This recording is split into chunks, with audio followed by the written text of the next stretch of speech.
Good morning, good evening, good afternoon for everybody who is watching this video because this is video of an EMBRAS award. And today, with me on our webinar, two of jury's member, Селеста Сирин. Hi, Celeste. Hi, Tatiana. Hi, everyone. And Eva Marинkovich. Hi, Eva. Hi, Tatiana, and hi, everyone. Before we are starting, discuss the topic of our meeting. Is the topic about HR trends, I think globally, because all of us from the three different continents. So before we are starting to discuss these HR trends, I want to introduce you as EMBRAS jury member to our audience. No, please, Celeste, could we start with you? This is your second time, as I remember, in our EMBRAS Awards. Please, could you tell a little bit more about your professional background, professional experience? Thank you, Tatiana. So my name's Celeste Sirin. I am the African representative at Employer Branding Africa. I'm the CEO and founder there.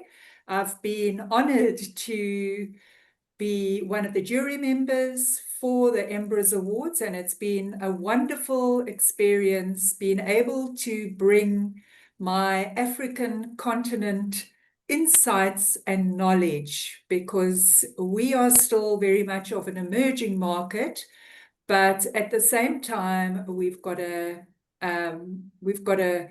very much of a SME and entrepreneurial economy. So to have a look at it through these eyes has been quite interesting, and the submissions have been phenomenal once again this year, Tatiana, and really, really enjoyed them. Thank you. Celeste, thanks a lot for a short introduction. Iva, this is your first time in our award, but I know what you also have your own award. You have a huge experience to be a jury member, but before we're starting, I want to the audience also know more about you, your professional background. Yes, thank you. Thank you so much for the invitation. And it was a pleasure to be a jury member this year for EMBRAS Awards. And I have to agree here with Celeste. I love the submissions and all the projects. And it's always amazing to be on this side, actually, and to see what companies are doing and how the markets are evolving and all the good things that are happening. And I'll just be short with my introduction. I'm a managing partner of Ample community here in Serbia, but we are expanding. We have our representatives also in Slovenia and in Croatia and all around the region, but also we have a lot of partners and friends all around the Europe. So we are basically trying to do the similar as you, I'd say. So our mission is to educate the market and to help both individuals and companies to grow and to improve both their skills and to just catch up with all the emerging trends and all the changes that are happening. And right now in October, in a few weeks, actually, we are organizing this huge festival. It's the biggest regional event for employer branding. And there we will talk about changes and about a lot of significant things for all of us, I think, around the globe that we are experiencing right now. So once again, thank you so much for the invitation, both to be a jury member and to be here today with you. Thank you, Iva. I'm as the head of jury every year. I have a lot of pleasance when I read the projects and I assess the projects, because it gives us more information about market and a lot of information about what is the reality now for the HR in the different countries. We will have the 10th of October in Tashkent. We'll have a summit and the ceremony and the awarding ceremony. And I could invite everybody who are watching this video to join us in Tashkent. And of course, I could also invite everybody to Serbia, to Belgrade, because this year they will have opportunity, I hope, to see each other personally, not just only by the online. Today I want to ask you not about projects. I think everybody who could visit the summit could see the best projects as a part of the summit. So we will have a lot of opportunity to know more about this, and I think afterward ceremony. Now I want to ask you more about trends. And my first questions to you, it's about 3 main trends, which you think could be more important for the next year, and which you think all the companies should implement in their life and their projects. It could be from a different area, but you think it's 3 main trends we couldn't ignore and should think more about them. Eva, could I start with you? Yes, of course. I mean, the first thing that pops to my mind is definitely something that everybody is talking about right now, and that's AI. But I don't want to talk a lot about that. I think that that's definitely a trend that will be reshaping the whole industry and our profession, definitely.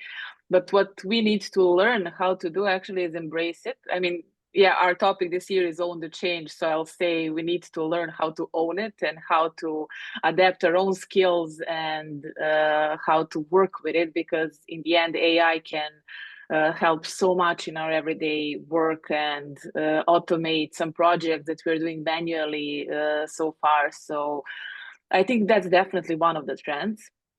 The other trend that we also saw here, but I think that's a global trend definitely, is that younger and younger generations are much more entrepreneurial than we were, and they are often looking for maybe some careers or projects to do outside of corporations and companies. So employers will have to actually either redefine how they hire people, whether it's by a contract or whether they are doing with freelancers, and actually to rethink their strategies when it comes to people and hiring younger generations, because as I said, they are much different than we were when we were entering the job market. So the talent has become scarce, let's say it like that. So we'll definitely need to keep fighting for it.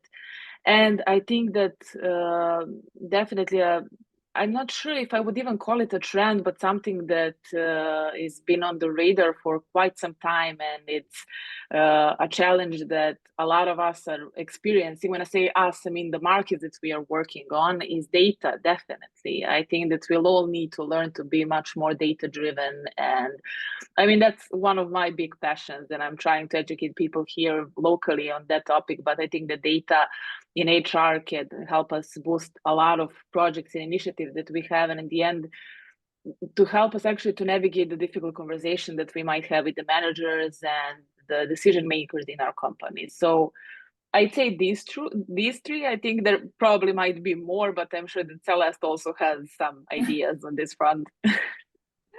Thanks a lot, Celeste. What could you add to this trends, 3 your trends? Thank you.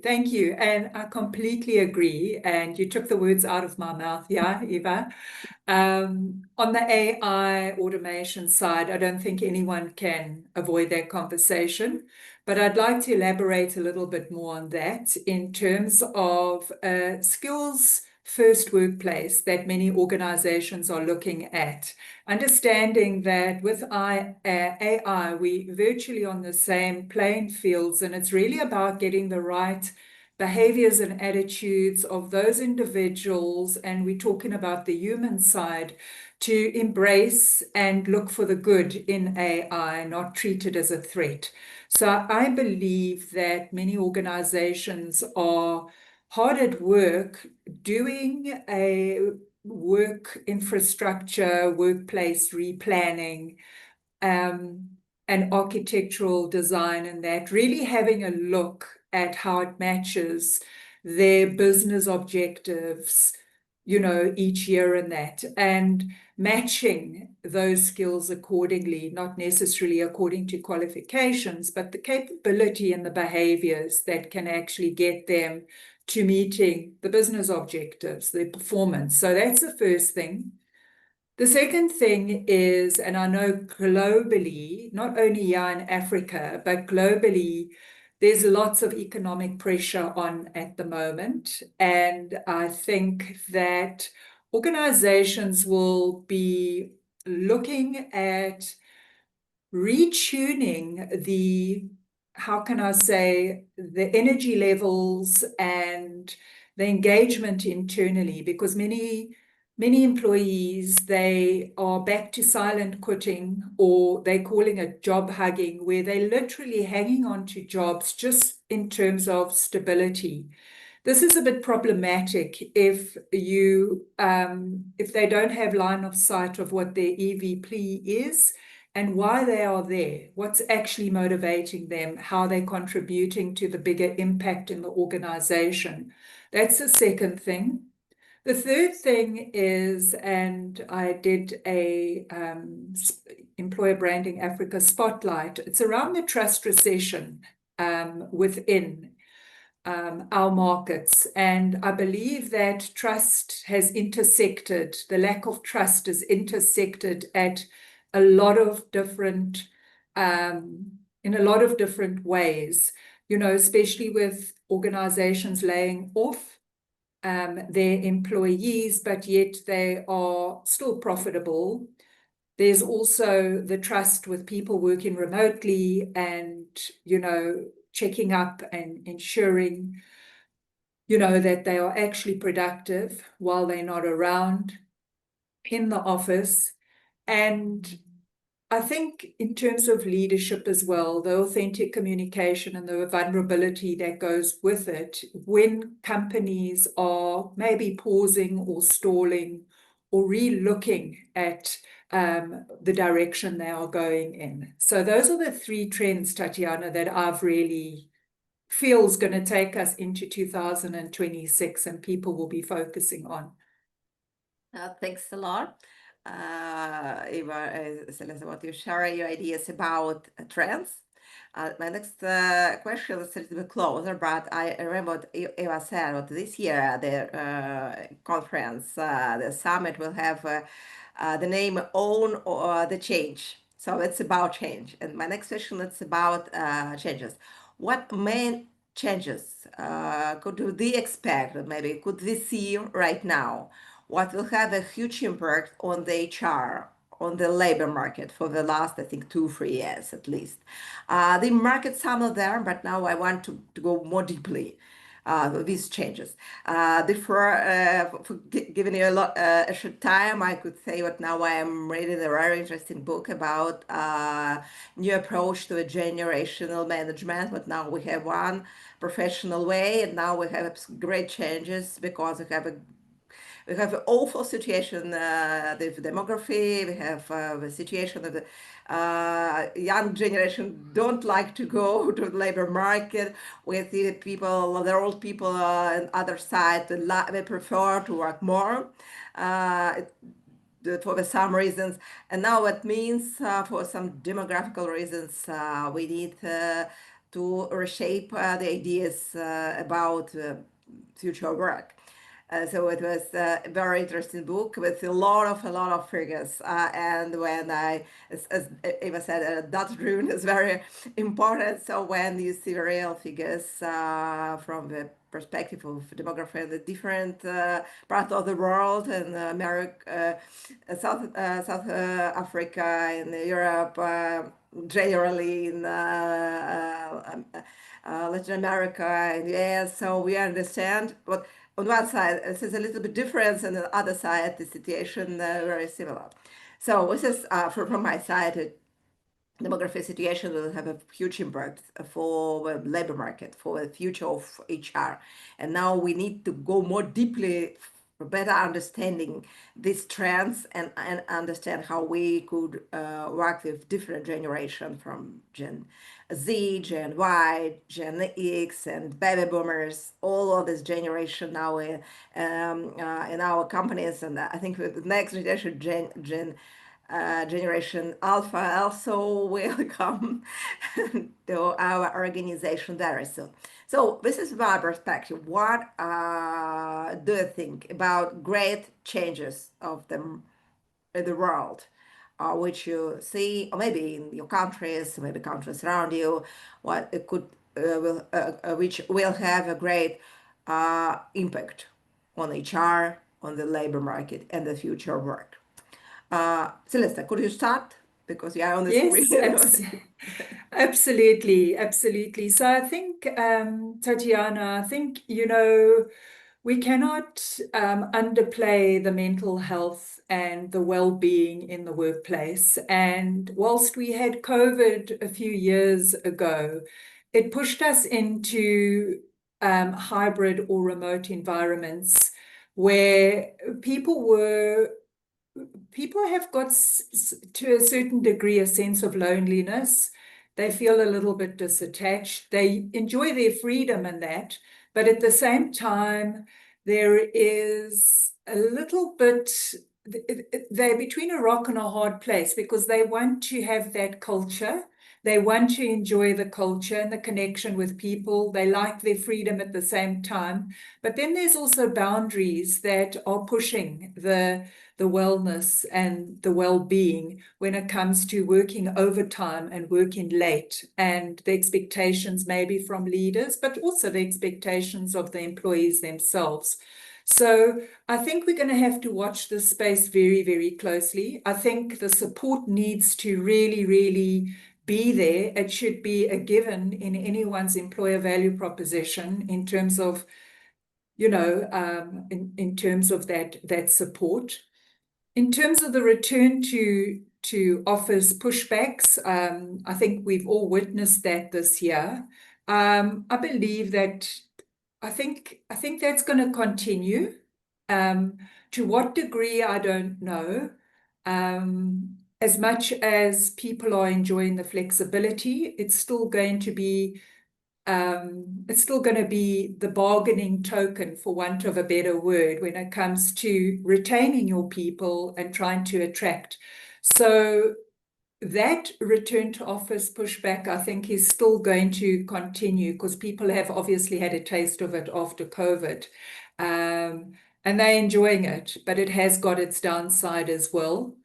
The job instability as well, in terms of, Eva spoke about the gig workers and the contract workers, and that, there's a level of trust involved there as well. Can people juggle 2 or 3 jobs at one time while they're keeping their permanent job? And what is the tolerance level around that as well? So, the long-term impact on HR is, how do you cope and how do you manage with those situations? I've got one more, but I don't want to take it all. I don't want to take all the airtime from Eva. Yeah, so Eva, if you decided to focus your Emple Festival on the changes, so I think you understand that now they have a huge changes. Could you share, please, your ideas about it? Yes, of course, and thank you, Celeste. No, I definitely agree with everything that you said, and I'm here in maybe better position because we did an extensive research on changes and everything that happened while we were preparing the conference itself. But I would maybe here focus story on the 2 main changes that happened. First one is that happened, I think, globally after the massive layoffs that we've seen all around the globe, and everyone was hit by it. I think the change that happened after that was the need to rethink the HR as a profession. There's been this bubble that was built around it at some point, and we've had, it was a great moment in history because we got a lot to learn, but we had all these different specializations around HR that were working on employee experience, on the candidate experience separately than employee experience, on learning and development. So these were actually people that were doing their best work in these areas. And now we've had teams that came from 6 people to 1 person that was juggling all of these areas by themselves after the layoffs and everything that happened. So I think it's definitely the time has come to rethink the HR position as a more strategic position in the organization that should sit at the big table and be included in the process of decision making, not only in the communication of these decisions, but actually in the process that goes behind it. So that was one big change that we actually saw and that we keep seeing both in our market and globally, how the HR teams are changing and how the profession itself is changing. I think that Celeste mentioned also in the first question something around the skills-based profession and skills-based hiring. And I think this is definitely something that we've seen in the past year or so, that companies were not actually hiring for positions, but for the skills, and they were investing and they will invest more and more into actually retraining their people and educating them so they can keep them in the organization. So definitely the change in the profession itself. The second change is affected by what we also talked about, and it's AI, and that's definitely a digital transformation that is happening to organizations worldwide. And that's something that, especially if we talk about maybe more senior generations, such boomers, or definitely not Gen Z, they're pretty much AI native, let's say it like that, especially the alpha generation that is now coming. But that digital transformation that is soon to happen and that is already happening is something that we've seen. We even had a category in our awards program that was around embracing the changes and the best practices around communication changes, and digital transformation was one of the projects that was submitted. So I think this is something that we'll see more and more, and that's something that companies and people in companies should embrace and learn how actually to tackle this digital transformation and to see what are the benefits. I mean, there will always be pushback. Nobody is a huge fan of changes, but there's a lot of positive things that can also happen in the changes. So definitely, I'd say these two. I don't want to go any wider. I mean, as I said, we've done a lot of research, but I'm sure there's a lot of more topics that we can cover. And Celeste already said a lot of really, really important things here. Eva, thanks a lot. And I could mention what also in Tashkent, the 10th of October in our summit, we will discuss a lot of these trends and a lot of changes which you covered, because I think what discussion is also very important for better understanding the future and what we could do. This is trends and this situation of the markets. And now my next question, it's not just my questions, it's also questions from the audience. We have special questions for Eva and for Celeste. I will start with Eva, but Celeste, if you want to add something after that, please, I will give you a microphone for adding something. And my next question is for Eva. And originally, I also want to ask you about it because it's very, very interesting and very important. What is your opinion? How companies should balance digitalization of all the HR process, maintaining a human-centered approach? So the right balance between humanity and between digitalization. What is your opinion? Yeah. I mean, that's a great question. And I'm actually really happy to hear that people are thinking about this, because I think that we definitely need to keep that balance and to think about it when we're implementing new tools and new digital movement. And I think the balance is in embracing the digital tools as something that can support us to be better in being human. I think that automating some of the tasks that we have, some operational tasks and manual tasks that we are doing on a daily basis, especially using that tools to help us be more data-driven and having more argumented discussions with the managers about the initiatives that we want to push, and to show them actually how we are impacting the business, not only people, but how our impact on people is impacting business. I think that tools will be a great benefit for us there, and that will actually liberate a lot of our time to work with people, to stay in the, let's say to step into the shoes of coaches, maybe to try to be more more human oriented and more experience oriented than just task oriented and project oriented. I think that's in my opinion, I mean, since the question is for me, I can say in my opinion, I think that's a good thing that can actually happen from this digital transformation, because it can give us tools that will empower us to be better at being human centric, because we won't have to deal with some things that are actually taking a lot of our time from our hands, that we can invest in people in our daily job. So I think the balance is definitely there. Now, the challenge is with how to embrace these tools. And there is a learning curve sometimes, but I think that education is something that we all need to think about when we are working in these positions. I mean, in any position, of course, you always have to work on yourself and to educate yourself, but especially when we're working with people and when we have such a responsibility for the people, we definitely constantly need to improve ourselves and to see what sorts of resources can empower us to be better at that. So I think that would be my answer. Thanks a lot, Celeste. If you want to add something to this question, your opinion, maybe some additional. Yes, I think I completely agree with you, Eva, and I believe that we're all in the same situation when it comes to AI and technology. I almost feel like we are on the same playing fields. The differentiator will be the human element. And when I say the human element, I'm saying it's not only about embracing technology, but it's also about how the human sees the opportunity to become that much more intuitive and that much more human, and using those soft skills like empathy, listening, communications. It basically, AI has shifted that laborious, mundane work. So you've now got that opportunity and that bandwidth to dial up on the human side that you've never been able to do, because it's been so transactional and process driven. So I believe that any organization, the differentiator will be your people, not the technology. It will be how the people actually engage and interact with your employee workforce. That's just my little bit. Wonderfully said.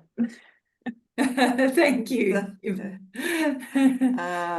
So I think what the common for three of us is a people-centric approach. And I think we really believe more in people than in AI. And my next question for Celeste, and I also think that Eva could add her ideas after that. They're very interesting questions from my perspective, because I see globally what this is a big trend in HR and especially in employer branding. And this is about employee experience. Celeste, the question is, why do you think why employee experience becoming more and more important in the employer branding area and employer brand management? And I could add, what is the future of employee experience management?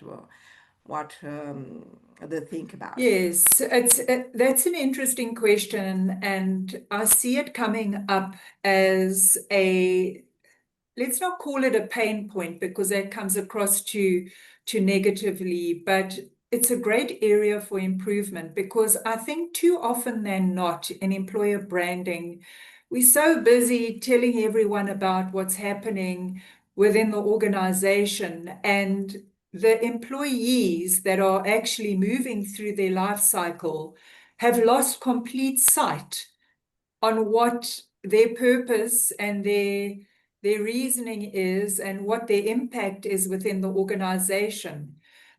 With some multinationals, it's almost like they are working in two different countries or two different companies, where they either dispersed remotely, or they might be, let's say, in rural or urban areas, and they've lost sight of their community almost. But not only that, they've lost sight of the opportunity to grow within an organization because no one's bringing it to the forefront for them. So in terms of the employee experience, I think there's a lot of work that needs to be done there, Tatiana. I really do. I think we do too much external socializing, but we don't do enough internally. And people forget why they get up in the morning, you know, and what actually gets them going and why are they working there? They lose sight of that completely. So bringing that home through all those touch points and them understanding their line of sight when it comes to skills development, skills capability, especially with AI and automation, they want to grow as much as the business wants to grow them. So that collective discussion needs to happen on a continuous basis because then they enjoy their employee experience journey. Yeah. Absolutely. Before I give Iva the microphone, I could add what I absolutely agree with you. And in our projects, they see what the EVP is just a promise. But we could not build trust on the promise. We could build trust from action. So the action for the employee specialists is what we are doing with them every day.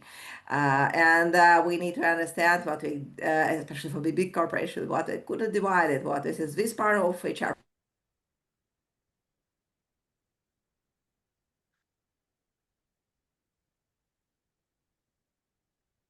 Is it me or is Tatiana a bit? I think Tatiana's frozen a bit there. Yes.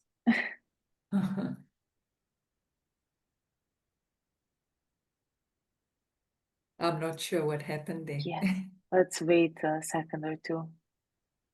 I'm sure her team is on the line trying to fix it. Technology. Yes, our best friend. We were just talking about it. Exactly. I'm not sure if the recording is still going because I'm not sure if it's only her or the team as well. Since you and me are here.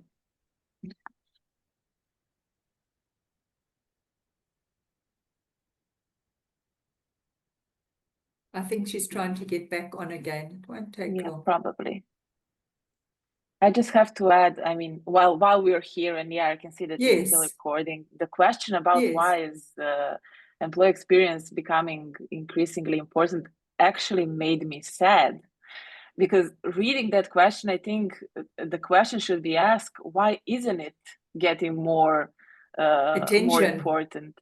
Exactly, it should be intentional. And I think that we shouldn't be asking ourselves what is the future of employee experience. The employee experience is the future. I think that thinking about the experience, both of employees and candidates, is what should actually keep us in line to know that we are doing the right thing and that we are good at what we are doing. So I think we just need to rethink how we approach it. And as you said, it should be intentional and it should be planned. And that's, I think that's also one of the points where data can come in very, very handy. But definitely it made me sad because I was thinking, wait, I mean, why are we asking a question? Why is it getting important? Shouldn't it be the most important thing in the whole process, the employee experience? I mean, we can toss all the employer branding and everything that we're doing externally, we can toss it out of the window if we are not actually working on our employee experience, right?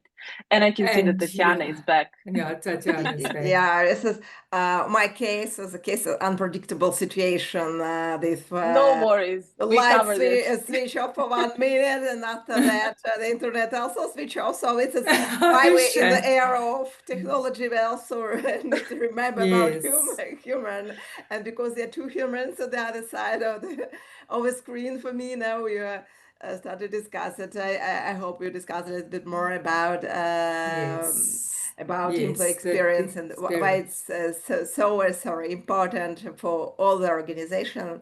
And I could add from my side, Yes. it's much more important now to focus not only for HR but also for leaders to focus on the employee experience, everyday experience, what they have in the organization. Colleagues, we have one more questions about engagement.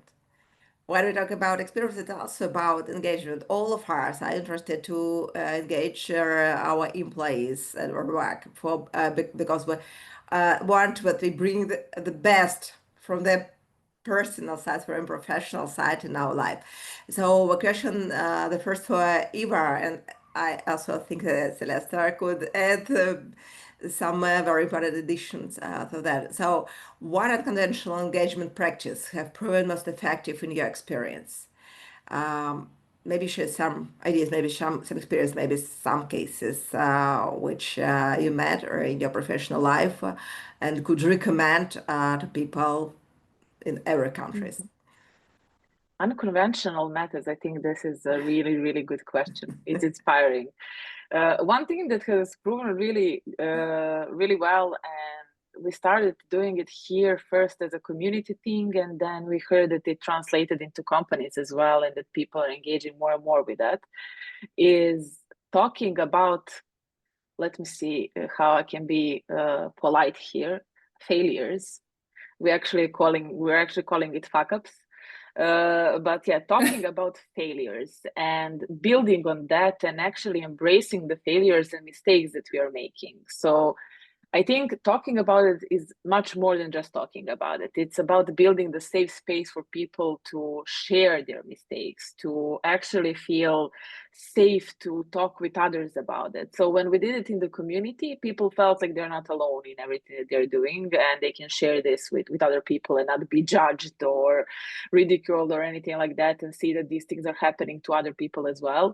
But when we heard about the internal topics inside some companies that are doing it, we were really inspired to hear that, yeah, people felt inspired to share their own issues, mistakes. Now, this is more on a micro level when it's happening inside the companies, but definitely it's something that is proving as a really, really important tool. And the other thing that both Katarina, my partner in Ample, and I are often doing, and two of us are certified for it, but we actually seen in companies that people are really, really engaged in this project, is doing workshops. So we're facilitating different workshops in organizations, and people want to be part of it because they're not only part of the process of making something, but they're also learning about it. And then we've heard they're trying to implement the same workshops in their workflows. For example, we are doing a workshop around the EVP and how to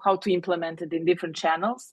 And then they take this blueprint of the workshop and they go to their marketing team and try to replicate it there to actually rethink how they do something. So I think that this is also boosting a lot of engagement, because like bringing someone fresh from the outside to actually give you maybe some other perspective or something like that, it can help a lot. I think these are some fun, unconventional things that you can do. I don't want to dive too much into some philosophical methodologies, but I think that this could definitely help. I think in the root of all of this is creating a safe place for people to share and to connect. Mm-hmm. Yes. Thanks a lot, Celeste. Could you add Yes, I've also seen that, you know, bringing an external sort of outside perspective to make your talent leaders sit up a bit, and with respect, what often happens is they don't hear your voice as a talent leader, and because you're talking to them all the time. So having an outside perspective from a more worldly sort of 360-degree approach and being able to give tangible case studies at play so that people can hear how engagement can actually ignite so much better than just, you know, going through the process every day really, really helps. So that's definitely definitely important, as well as solutioning, having solutioning sort of workshops as well, so that people have a safe place where they can say, you know, it's okay to say if this went wrong, because 9 out of 10 times they're sharing it with someone else or 2 others that might have had the same experience, but no one has got the confidence to put up their hand.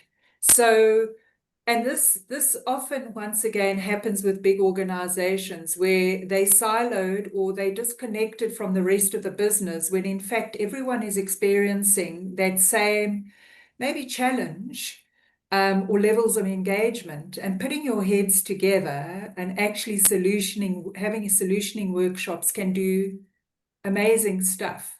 It can actually be the next solution or the next best thing for your organization in order to ensure performance and productivity ignites.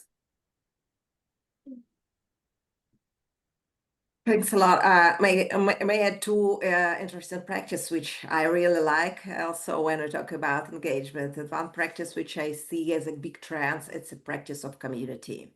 Now that in different worlds, for example, in US, in Amazon, and Russia, and in other countries, I see that the companies organize a lot of the community inside the organization. And this is community usually are leading by the employees. It could be a different community, a women community, a community based on the interest. For example, if you like to play chess or football, it's very popular in Brazil, for example. You could become a leader of the community and organize your employees. So it also could help you to engage people. And also a professional community, for example, if you like a data-driven approach and you like data, so you could organize a community for the people in the organization for go more deeply to better understanding what data is and how we could use it in our work.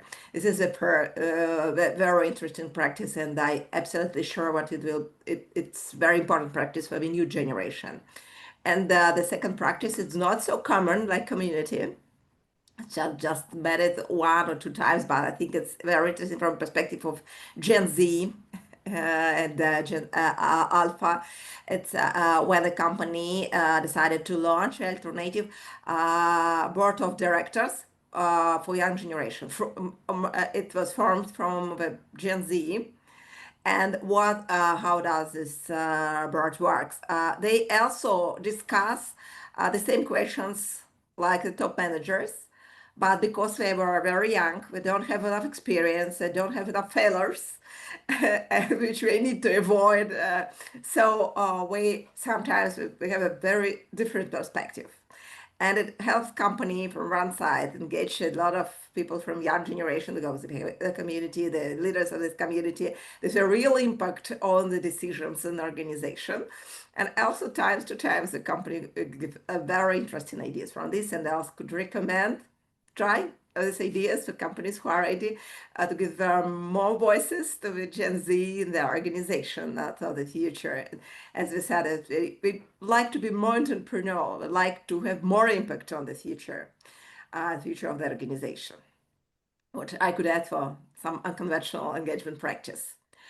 And also we have 1 more question, and I told the world impact, and now I want to have 1 more important part. It's about sustainability. This is one of the focus now in Central Asia and in Uzbekistan, and this is why it's will be one of the part of the summit. And as you see, we have a special nomination, ESG for HR, because I think we last 3-5 years, we are starting to discuss ESG sustainability from HR perspective, and they become more and more important. And in the past, it was not a part of the competency of the HR. It was the parallel, absolute parallel function and organization. But now we understand what we need to know more about it. So the question is, what role do you think HR leaders should play in the achieving sustainable goals of the organization? Who is ready to start? Celeste, could you? I don't mind at all. Try to Thank start. No problem at all. And I love this topic because too often they're not ESG initiatives are from a corporate level and sometimes far removed from how employees get involved. And that is where I feel HR's responsibility is to encourage whatever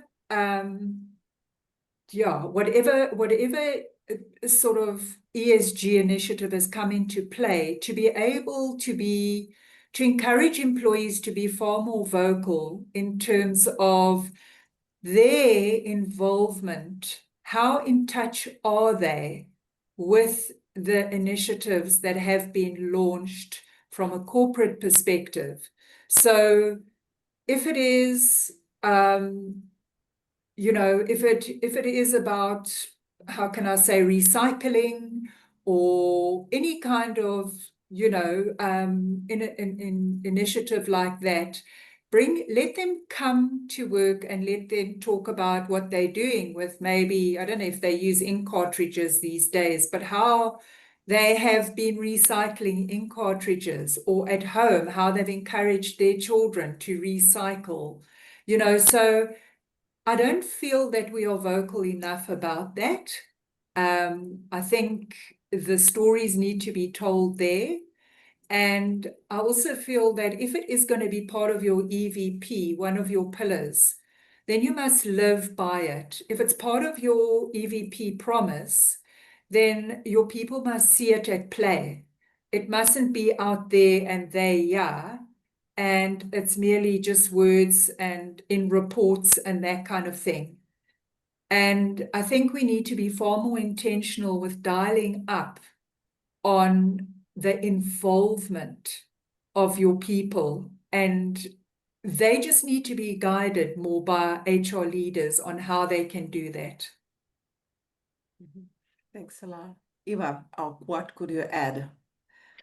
Yeah, I mean, definitely Celeste covered a lot of things, and I think that what she said about EVP, and one thing that I keep repeating to all of the clients that we are working with and to the community that we are building, and that's, you can't have values and EVP just in frames on your wall, because you can then toss them into garbage. If it's not ritualized in some way, if people are not seeing it on daily basis, not experiencing it, not seeing it from their managers or anything similar, it's not going to happen. And when we look at HR and their role in this, I think their role is the key role in this process, basically, because they are the key connection between people and the business, and they are the ones that are actually translating the business goals into human behaviors and vice versa.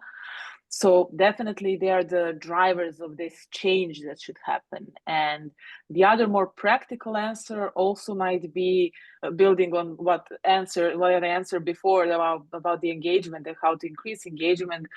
HR can organize a workshop with people, see what the sustainability means for them, see how they're actually implementing it in their lives, how they are suggesting that it should be implemented in business, and making them actually be part of it. That will drive them to actually own it. So I think that our role here is essential, and that we should be the drivers of this change and this culture of sustainability, definitely, because we are people who are working with people. So yeah, it should just be the questions about the practices and what is the best approach there on how to engage people. But if we are talking about the significance of a role, yeah, it's the key role in the whole process, definitely. Mm-hmm.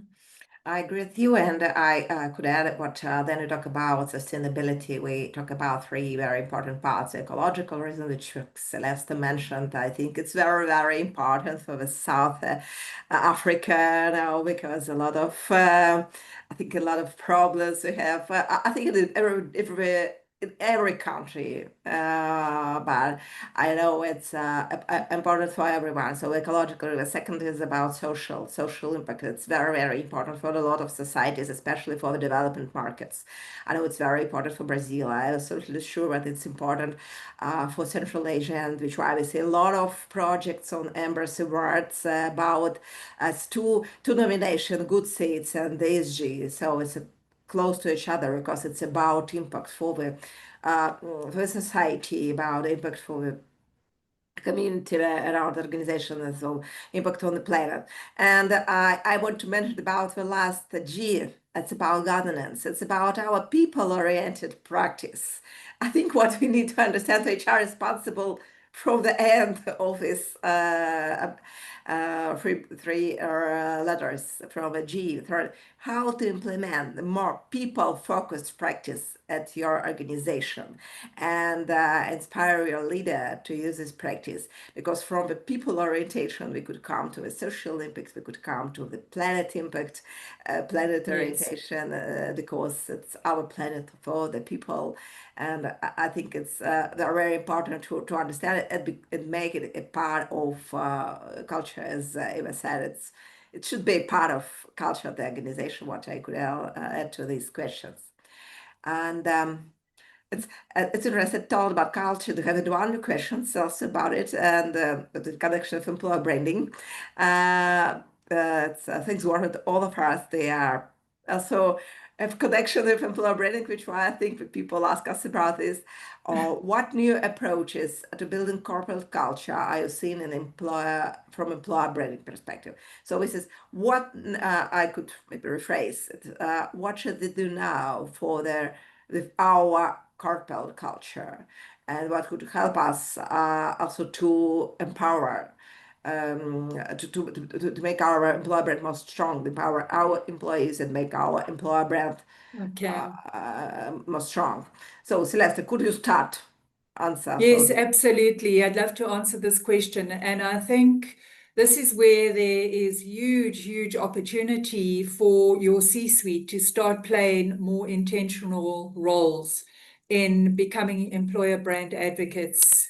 They are the key drivers, and you know, they need to ensure that their values, their purpose, and anything, you know, even the EVP and how they're living their, you know, the give and the get in the value exchange to their business, even that needs to be far more visual, whether it be on LinkedIn or whether it be them commenting on an initiative that one of their people in the organization has carried out, and they need to endorse it.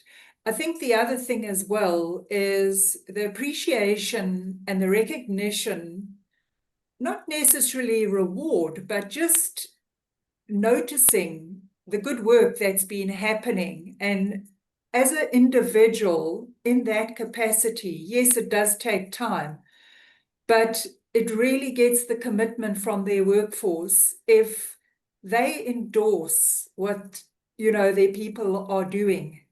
So actually be the real drivers and the influencers behind their employer brand, instead of just strategically building something and it is expected to be cascaded through the entire organization. Because at the end of the day, they lead by example, and we've heard this often. I don't think it's been done enough. I really don't. And I think there's huge room for improvement. And in Africa, there are a lot of startups. There are also a lot of high growth organizations. And those are the ones that are going far, because you can actually see that the leaders are actually involved from the ground up. And anyone that wants to work for that organization looks towards the founders and the leaders, and they say, I want to work for that company because I love that value, or I love the way that leader actually drives purpose and where he's taken that organization. So if anything, from a corporate perspective, we see it firsthand how so much more humility comes from those organizations that might be a grassroots or still building versus your other larger reputable brands that have got a lot more to carry, if that makes sense. Yeah? Thanks a lot. Iva, could you add something from your perspective about influence and importance of corporate culture and on employer brand and what we should be focused when we talk about corporate culture? Yeah, I mean, Celeste and I touched on this while you were off in those moments, because you were talking about employee experience, and definitely something that we are starting to notice, but definitely something we should notice more, and that is definitely the future, and that's intentional experience design. I think that thinking about the experience of both candidates and employees as a holistical human beings, actually, that are working in an organization and then going out of the organization and having their own life and something that is affecting them in a society, or just thinking about their overall experience and designing these experiences with care and with intention. I think that is something that should be the future of all of our efforts and everything that we are working on, because everything that we're focusing on people, and I can see that this small bunch here is pretty people focused, all three of us.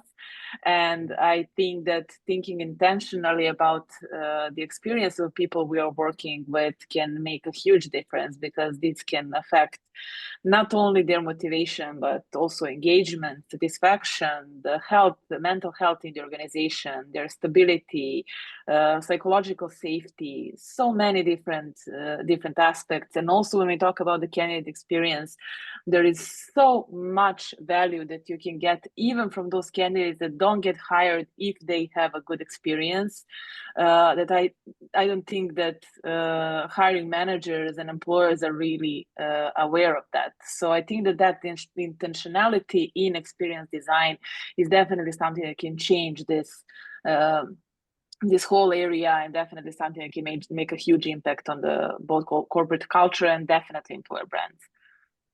Mm-hmm. Eva, thanks a lot. Colette, the time is coming so fast.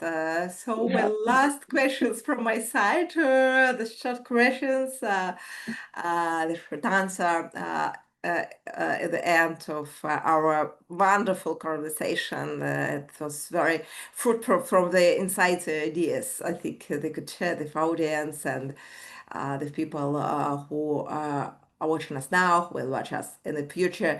So the last questions for you: what one tip could you give to all HRs, to all leaders, which help, from your perspective, which could help organization to overcome all the barriers or meet the challenges of the future? What should they do right now to meet the future and stay successful and happy? Eva, could you start? What is your tip? I have so many answers, but I'm going to start with the first one that is most expected of me, definitely, and that's embrace the data. Numbers are your friends. And I have to say, I hated numbers most of my life. I mean, I've been in communication, in marketing, in copywriting my whole life. I love letters, I love stories, I love storytelling, and I hated data and hated numbers. But then I had a really, really good manager that actually helped me to understand how we can use this data and how they can tell us so many stories if we just learn how to read them. So embrace data. They can be a huge help. And this is something that should come even before the AI, before technology, before all these other aspects, because you still need to measure your impact. You still need to set up your goals. You still need to know where you're going. You still need to know if you got there or not. And I think the most important question of all is why you're going there. And this is something that data can actually give you. It can give you path, it can give you direction, it can give you a clear set of traces to follow, let's say it like that. But definitely, I mean, I can go wider and give a lot more tips, but definitely embrace the data. There are so many different resources, courses, trainings, education that can help you with this, even some really basic tools. You don't have to invest a lot into it, but just start measuring something so you know where you are, set up some kind of baseline and start measuring your progress, and it can make a huge difference. So yeah, I would definitely go with that. Thanks a lot. Celeste, what I've also got, would you I've also got advise? quite a few. I've also got quite a few, yeah. And I think every organization is going to have to start building an agile culture and mindset, because we're living in a world of uncertainty, especially with AI and automation. There's a level of vulnerability as well that exists. And I think that social contract needs to be honored, both from the employer and the employee side. The grassroots development is essential for Gen Zs. Make sure that you, as much as AI is starting to take those entry-level roles, I think it's essential for succession planning, for continuous preparation for what the future is going to bring when, your aged individuals start retiring and that. And then ongoing upskilling and pipeline fulfillment as well. That is essential, especially when it comes to your future critical roles. And then lastly, act, don't wait. Keep remaining curious, keep forecasting, and push through the volatility that's happening at the moment. Because we're in exciting times, but be intentional about it. Celeste, thanks a lot for all your ideas. In the end, I also want to add from my side one idea, one tip. Be a part of the international HR community. Because when you are part of the international HR community, you could discuss all the problems from a different perspective. You could see the different cases. You could see a lot of opportunities. How could you develop your organization? What changes you could make? Because, for example, in one market, a company had the same situation, and they could see, oh, that could be also the problem for us in the future, and they have experience how to avoid it or what we could make in this situation. So my tip: be a part of the community, of the local community, of global community. Share your ideas, discuss your ideas, and study from professionals from different parts of the world. And I think for all our participants now, they at least they make the first step for this. For their future and for their community. So I hope to see all the participants, all the people who are watching our live stream now, who will watch the video and EMBRAS different social medias. So join our Summit, Employer Brand Summit, and the ceremony of EMBRAS ceremony of EMBRAS Award on 10th of October in Tashkent. And I hope in the future they will have a possibility to also meet again as a jury member, as a professionals, and for developing HR, as they say in the beginning, developing HR globally for every country and for globally, because the exchange of the practice is very, very important. Celeste, Ida, thanks a lot for your time. Thanks a lot for your participation in our world. And thanks a lot for your support and all ideas which you shared with our audience.